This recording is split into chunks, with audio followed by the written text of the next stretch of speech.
এই হচ্ছে আমাদের 22 অবস্থা। এখানে 22 নামটা, এখানের নাম 22 করে রাখলে অনেক ভালো হইতো, কারণ এখানে আধা ঘন্টা থেকে 15 ঘন্টার বৃষ্টিতে পুরা মোটামুটি ছোটোখাটো লঞ্চ চলা যাবে। এই যে ভাই হাঁটতেছে, কি অবস্থা পানির ভিতরে, আর আমাদের ফ্লোরের ভিতরে পানি। এই যে দুই ভাই সেচ দিতেছে, আর এগুলো মেশিন সব বন্ধ করে রাখা হয়েছে, কারেন্ট লাইন অফ করে দেওয়া হয়েছে, কারণ কারেন্ট লাইন থাকলে সমস্যা হওয়ার সম্ভাবনা অনেক বেশি। এদিকে ফ্লোরের ভিতরে পুরোটাই পানি।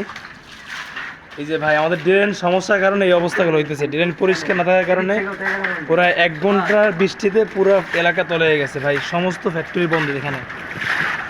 এই যে দেখেন রিক্সার কি অবস্থা, রিক্সা অর্ধেক পানির নিচে, এটা উঁচায় রাখা হয়েছে, তারপর এই অবস্থা। এদিকে এক ভাই সাইকেল রাখছে এর উপরে, তা উঁচা জায়গায়, পুরো সাইকেল একেবারে পানির নিচে তলে গেছে। ওদিকে রিক্সার গ্যারেজ, তাও পুরোটাই একেবারে পানির নিচে, বাসাগুলো সব তলানো একেবারে।